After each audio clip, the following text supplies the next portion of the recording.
Back to the top three. Today, very critical video. We're going to talk about financing.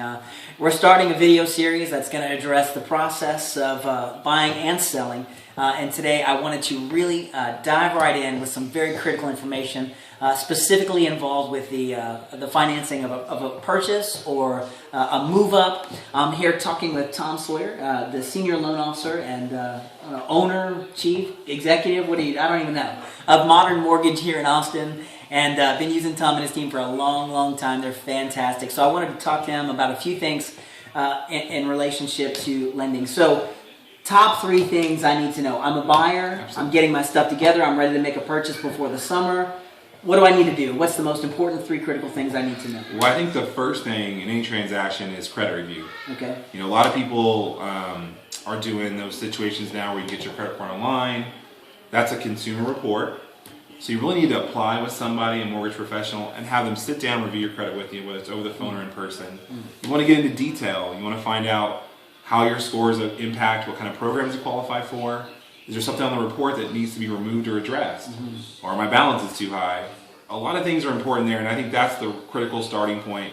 Assuming that your credit's good or not good, either way is not a good thing. Yeah. Programs are available for people with 580 and up, so you want to make sure that you address the credit with somebody piece by piece, and you want to understand it as a consumer so you know how it affects you. Yeah, so I am always hearing folks who take application, or they want to fill out an application, but they're like, well, I want to pay off a couple of things before I apply. What do you say to that person? Sure, I mean, I think it's not a terrible thing to do, but I think the best thing you can do is do the application first. Look, a lot of times paying off certain debt could impact your credit in a negative way, even if it doesn't seem like it should. You know. Interesting. So you really want to talk to the lender first. There may be a better way to use that money.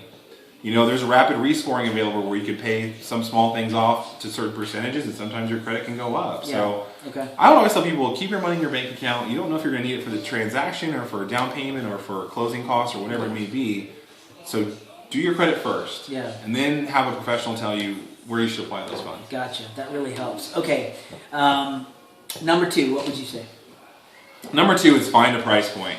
Absolutely. A lot of people fall in love with the house without understanding what it's going to cost. Yeah. So develop a price point with somebody that knows what they're talking about. Make sure that you understand how that price point affects what you want to buy. Okay. How that affects your income ratio. And you want to make sure you stick to your price point. It's a comfort level thing. Sometimes you have to stretch it a little bit, but you want to make sure you budget. I mean, owning a home shouldn't be like putting a weight around your neck. You really want to feel comfortable with the purchase, and there's lots of stuff out there. Yeah, that's very helpful. Okay, so credit, getting a comfortable price point, and then what would you say the most important third thing? Oh, the third thing for a lender, from a lender side, I can tell you right now is developing assets. Yeah. Where your down payment's going to come from. Unfortunately, you know, the process has gotten very, very detailed on that front. A lot of people think, you know, if I have the money, Tom, I have $30,000 in my bank account, you only need to see 20. You know, it should be very, very easy. Not necessarily true. You want to develop where the money's going to come from, which account it's going to come from. Is it going to be a 401k loan? Are you going to get some of it gifted? Is some coming in a bonus halfway through the process? These are all things that need to be addressed. And with the technological age, it really creates a problem, Keith, because what happens is, you know, people move money a lot freer now. Sure. You know, on your phone, on your computer, move it here, move it there. Every time you move money, we have to see, if money comes into the account, we have to know where it's from. Yeah, there's that Chase commercial where the dude is sending him his babysitter $20, and I'm like, man, I hope he's not buying a house. I always thinking about that. Exactly. You got to account for all those assets and transactions. Right, and that really will slow the lender down. I think having a plan in place where you talk about that, you can kind of limit those, you know, repayments from your cousin for some money you lent him, whatever is going on there. And you want to address that stuff up front. It'll really cut down on your paperwork. I mean, that's the biggest thing about loans now. I don't think they're difficult to get. I think people have this misconception that it's hard to get a loan. Not everyone qualifies.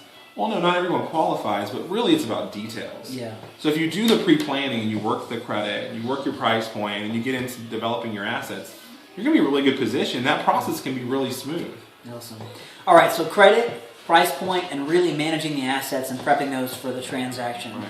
Those are super critical. Echo everything you said. Thank you so much for that. If you have any further questions, let us know. I'll have Tom's information below the video here, and we'll definitely look forward to chatting with you soon as we head into the summer. So thanks so much.